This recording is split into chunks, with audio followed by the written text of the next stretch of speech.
You've seen the pyramids, everyone has, in photos, in films, in that particular silence that falls over a room when someone puts up a picture of Giza and says nothing.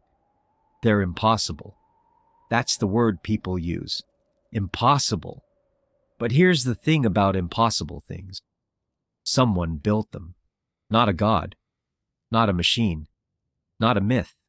A man who woke up before the sun, who drank his beer at dawn because that was breakfast, who kissed his children, picked up his tools, and walked out into the desert heat to move stones that weighed more than his entire house. His name is gone. It was never written anywhere important, but we know where he slept. We know what he ate. We know he called in sick once. The record survives on a piece of papyrus.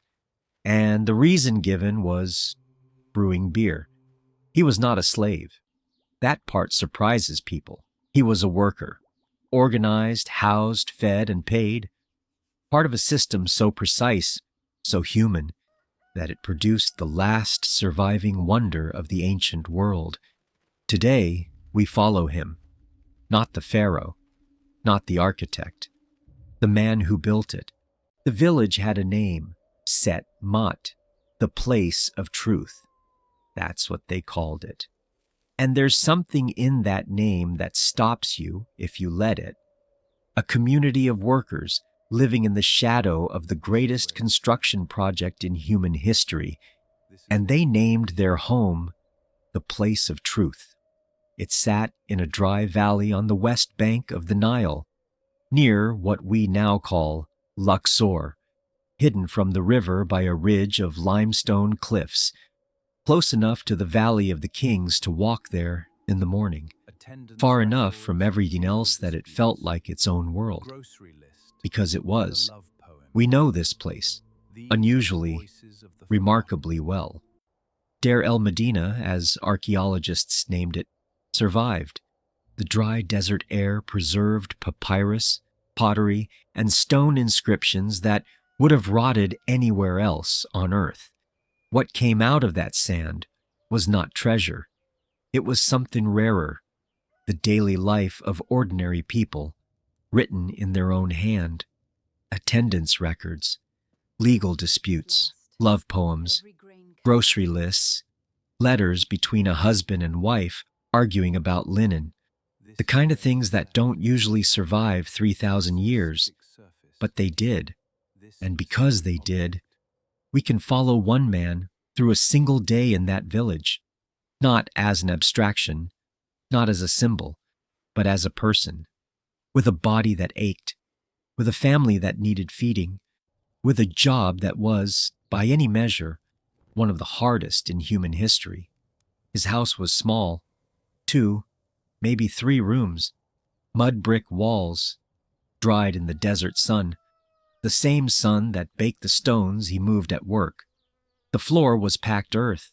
The ceiling was low. At the back, a small storeroom where the family kept grain, dried fish, onions, oil. In the main room, a raised platform, the place where his wife gave birth, where the sick were nursed, where the family gathered when the day was done. On the wall, a small niche. Inside it, a figure, a household god, Bess, probably, the squat, lion-faced protector of families and children, depicted always in a posture of fierce, almost comic defiance. You didn't pray to Bess in the formal language of the temple. You spoke to him the way you'd speak to someone who lived with you, because, as far as this family was concerned, he did. Before leaving the house, the man would have acknowledged that figure, not in ceremony, in habit. The way you check the door is locked before you leave. Then he stepped outside. The street was narrow. In Set Mat, the houses were built in rows, long, straight lines of identical mud brick facades, sharing walls, sharing heat, sharing the sounds of every neighbor's morning. You could hear the family next door before you saw the sun, a child crying, a hand mill grinding grain, the low rhythmic sound of someone kneading bread dough against a stone surface. The village was small enough that everyone knew everyone, large enough that there were politics, rivalries, alliances. Court records from Deir el-Medina show neighbors suing each other over stolen goats, disputed doorways, unpaid debts. There was a village tribunal, local men elected to hear cases and deliver verdicts, ordinary people judging ordinary disputes, writing the outcomes on pieces of broken pottery, because papyrus was too valuable to waste on minor litigation. They called those pottery shards ostraca. Thousands of them survived. And what they tell you, more than anything, is that these people were not living in silent, obedient devotion to the Pharaoh's vision. They were living, arguing and negotiating and complaining and falling in love and getting into debt and occasionally calling in sick because they needed to brew beer.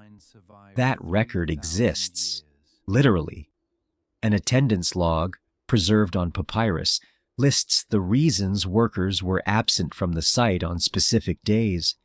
Ill, wife ill, brewing beer, offering to his god, bitten by a scorpion. The scorpion entry is matter-of-fact, recorded with the same bureaucratic neutrality as the others. In a village built against limestone cliffs in the Egyptian desert, scorpions were not a dramatic event. They were a reason to miss work. Our man was not absent today. He walked to the end of the street where the village gate opened toward the path up the cliffs. Other workers fell into step beside him, men he'd known for years, men whose children played with his children, men he'd argued with in the tribunal and shared bread with the following morning. The crew had a name, the way Roman legions had names. They were organized, assigned, recorded. The foreman knew who was there and who wasn't before the first stone was touched. The path up the cliffs was steep. By the time they reached the top, the sun was already hard and white above the eastern desert. Below, the Nile Valley was a thin, green ribbon against the ochre immensity of the land. The river was everything here, the source of the mud that built their houses, the silt that fed their fields, the water that made life possible in a place that should, by any logic, be uninhabitable. The Nile did not ask to be worshipped, but it was, because when you live close enough to something to understand what its absence means, gratitude stops being a choice. The work was not what you imagine. When people picture the building of the pyramids, they picture chaos. Thousands of broken bodies dragging impossible weight across open desert under the whip of an overseer. That image is old. It is also, in almost every detail, wrong. What the archaeology shows is something stranger and, in its own way, more astonishing. Organization. The kind of organization that requires trust, training, and an understanding that a damaged worker is a useless worker. The kind that builds hospitals, because they did. The evidence from the workers' village at Giza, a separate site from Deir el-Medina but part of the same world, shows a settlement with designated medical facilities. Bones recovered from the workers' cemetery tell a precise story. Fractures that healed cleanly, amputations that were survived, injuries that received treatment sophisticated enough to give the patient years of continued life afterward. These were not disposable people. They were skilled, irreplaceable in the specific, accumulated way that only years of doing one thing produces. A man who had spent a decade learning exactly how to read the grain of a granite block, how to place a copper chisel at the precise angle that splits stone rather than shatters it. That man was worth feeding, worth housing, worth treating when he got hurt. And they were fed. The ration records are specific enough to be almost domestic in their detail. Bread, beer, the thick, nutritious kind, more porridge than drink, brewed from emmer wheat and barley and consumed in quantities that would seem extraordinary. If you didn't understand that it was simultaneously breakfast, hydration, and caloric fuel for men moving multi-ton blocks in 40-degree heat, fish from the Nile, dried and salted, onions and garlic, which Egyptian workers consumed in quantities that ancient sources found remarkable. Occasional meat, beef, on feast days and significant occasions, distributed as a kind of bonus, a marker that today was different from other days. Our man ate his morning ration before the heat became serious. Bread, still warm from the communal oven, beer from a clay vessel, drunk without ceremony, the way you drink water after a run, an onion, eaten whole, the smell of it sharp and clean against the dust and the dry desert air. Around him, the work was already underway. The sound of the site was specific, not the roar of machinery, but the layered percussion of human labor, stone against stone, the rhythmic creak of wooden sledges on wetted sand, the calls of crew leaders marking time, keeping the pull coordinated, because a rope that goes slack on one side will snap, and a snapped rope near a moving block is the kind of thing the medical staff have seen before. He took his place in the line. His hands found the rope, rough flax, thick as his wrist, worn smooth in the places where 10,000 grips had preceded his. The foreman called the rhythm. The men leaned forward together, and the stone moved, not dramatically, not the way it moves in films, with music and sweat, and the sense of history being made in real time. It moved the way all real work moves, incrementally, stubbornly, one body length at a time, in the heat of a morning that would get worse before it got better. He didn't think about the pyramid. You don't when you're that close to it. You think about the rope, about your grip, about the man ahead of you whose rhythm you have to match or the whole line loses its coherence. You think about whether the wooden runners need wetting again. You think about lunch.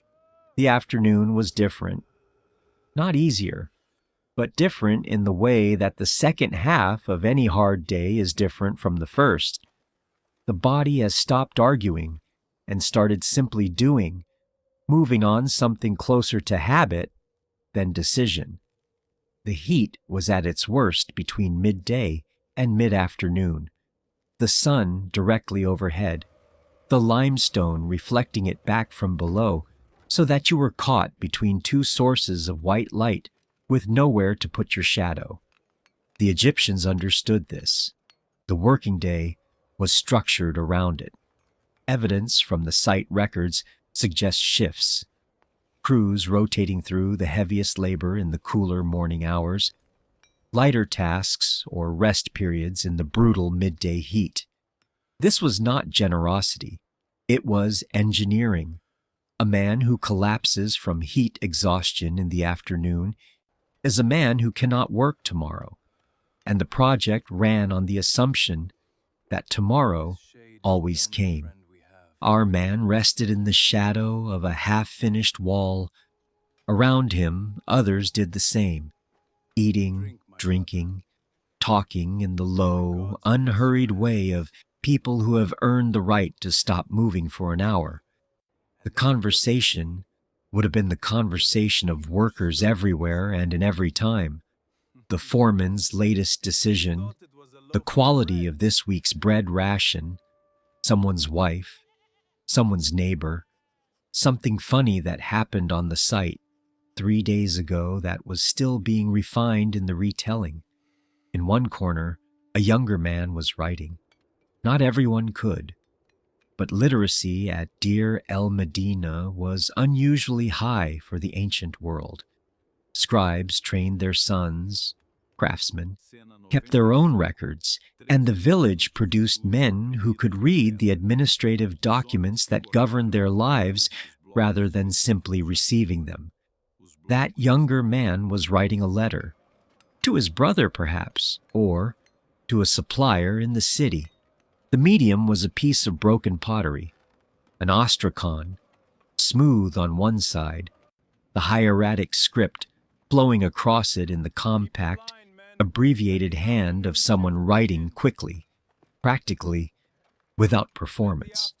The letter would travel by messenger. The reply might take weeks.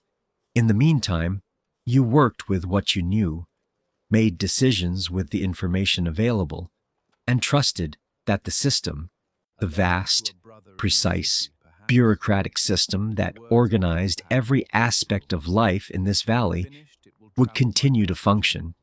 And it did, for centuries. That is the part that is easy to miss. The pyramids of Giza were not built by one generation of workers. The great building projects of Egypt stretched across lifetimes, across dynasties, across the accumulated labor of men whose grandfathers had done the same work and whose grandsons would continue it. Our man was not building something unprecedented. He was participating in a tradition so old it had become identity, Egyptian, organized, permanent, like the river itself. He knew what he was part of, not in the grandiose way the Pharaoh knew it, not as legacy or divine mandate. He knew it the way a craftsman knows the quality of his own work. You learn to read stone the way you learn to read faces, through years of close attention, through mistakes that cost you, through the gradual development of a judgment so internalized it no longer feels like knowledge. It feels like instinct. By mid-afternoon, the shadows had lengthened enough to mark the end of the main working shift.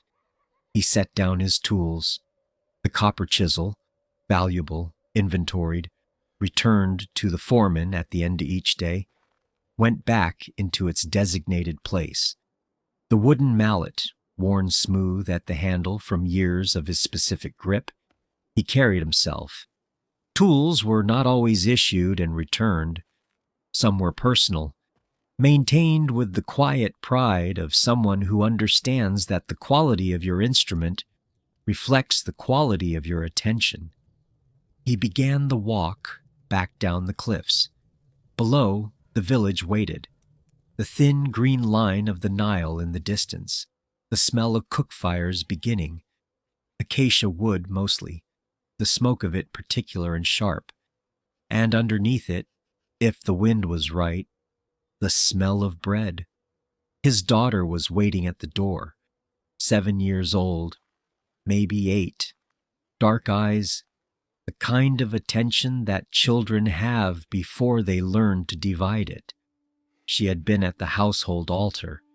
He could tell from the small offering she still held in her hands, a piece of bread, pressed flat, the kind left for Bess and for the ancestors whose presence filled the house as surely as the living did. He took the bread from her gently, set it back in its place. The evening began at the river, not literally.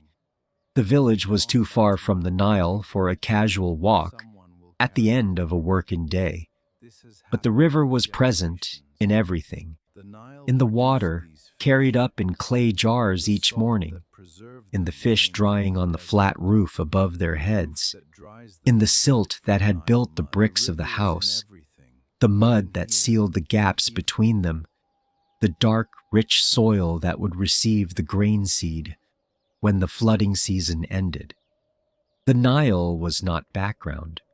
It was the rhythm underneath everything, the pulse that organized the year, the way a heartbeat organizes a life. 3 seasons, not 4. Akhet, the inundation, When the river rose and the fields disappeared, and the farmers were redirected to the building sites because a Pharaoh who understood logistics understood that idle men in flood season were a resource, not a problem. Hooray! The growing season, when the water receded and left behind black silt so fertile that almost anything planted in it would grow. Shimu, the harvest, when everything ripened at once and the entire valley bent to the work of bringing it in. He understood, without needing to articulate it, that the Nile was not a natural feature of the landscape. It was a gift. The annual flood was not an inconvenience to be managed. It was the return of something that could, theoretically, not return. And the entire religious architecture of Egyptian civilization was built around the collective anxiety of a people who understood exactly what they would lose if it didn't. You don't build that many temples to a river god if the river is reliable. You build them because you know it isn't. The gods were not decoration. They were insurance. If you've made it this far, you're exactly the kind of person this channel exists for. Not the person who wants the highlight reel, the battles, the pharaohs, the golden masks. The person who wants to know what it actually felt like, what he ate, what his house smelled like, what his daughter looked like standing at the door with bread in her hands. That's what we do here every week. A different world, a different life, fully reconstructed as honestly as the evidence allows. If that's what you're looking for, subscribe. There's a new world waiting every week. The evening meal was simple. Bread, thick, dense, slightly gritty from the stone ground flour.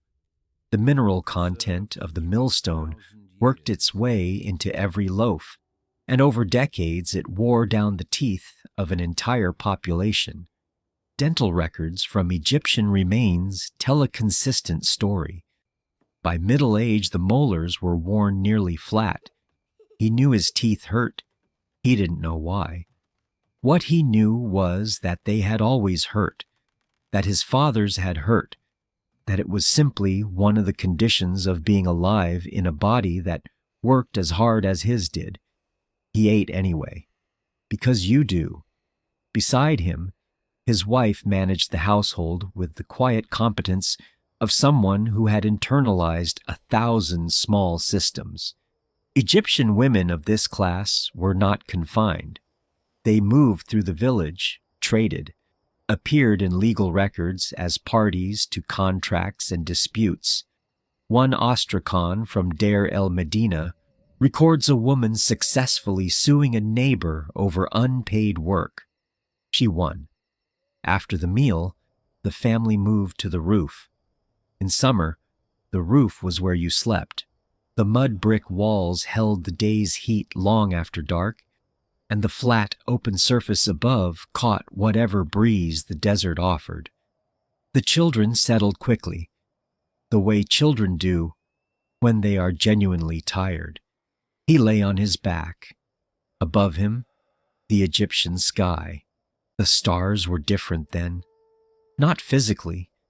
The same stars, the same distances, the same ancient light, traveling the same impossible journey to arrive at the same human eye. But the relationship to them was different. There was no competition, no electric glow bleeding upward from a city of millions, washing out everything dimmer than the moon. The sky above Set Mat was absolute, black in a way that modern eyes almost never experience, populated with light in a density that made the darkness feel inhabited rather than empty. He knew those stars by name, not the names we use, the Greek names, the Latin names, the names that came later and stuck, the Egyptian names, the ones his father had taught him, the ones that told you where you were in the year, what season was coming, when the Nile would begin to rise.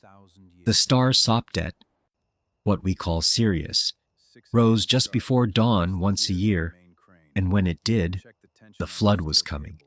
That single stellar event organized the entire agricultural calendar of a civilization that lasted 3,000 years. He wasn't thinking about any of that. He was thinking about tomorrow, the specific, practical tomorrow of a working man, whether the copper tools would be resharpened by morning, whether the new section of the shaft would require a different approach to the stone, whether his back, which had been saying something particular in the last hour of work, would say it louder by midday, or quiet down the way it sometimes did. He was thinking about his daughter, the bread she had left for Bess, the seriousness with which she had performed that small domestic ritual, the same seriousness his wife brought to it, the same his mother had brought to it, all the way back to women he would never know, performing the same gesture in the same kind of house beside the same river, since before anyone had thought to write anything down, the gods were not abstract to him. They were the texture of daily life. Bess on the wall, Taweret, the hippopotamus goddess, protector of mothers and newborns, painted above the place where his wife had given birth. The small offerings left not in the formal language of the temple, but in the intimate, almost domestic language of people who understood that the sacred lived in the same rooms they did, ate the same bread, heard the same arguments, witnessed the same love. Religion here was not separate from life. It was life, organized, the anxiety of a people who lived at the mercy of a river and a sun and a set of conditions they could not control, channeled into ritual, into beauty, into the extraordinary discipline of building things that would outlast every individual life that contributed to them. He was part of that, not in the way the Pharaoh was part of it, not as author or owner or god-king whose name would be carved in stone for eternity. He was part of it the way a stone is part of a wall, necessary, fitted, held in place by everything around it, and holding everything around it in place. In return, his name is gone. We know the village. We know the tools. We know the attendance records and the legal disputes and the love poems and the letters about linen. We know the shape of the houses and the content of the storerooms and the specific wear patterns on 3,000-year-old teeth. We just don't know what to call him. Maybe that's enough. Maybe the point was never the name. Maybe it was always this: a man on a roof in the dark, children asleep beside him, the Nile somewhere below in the blackness, the stars doing what they always did, the pyramid rising slowly on the other side of the ridge, stone by stone, day by day, built by people who will never be famous and never asked to be. He closed his eyes.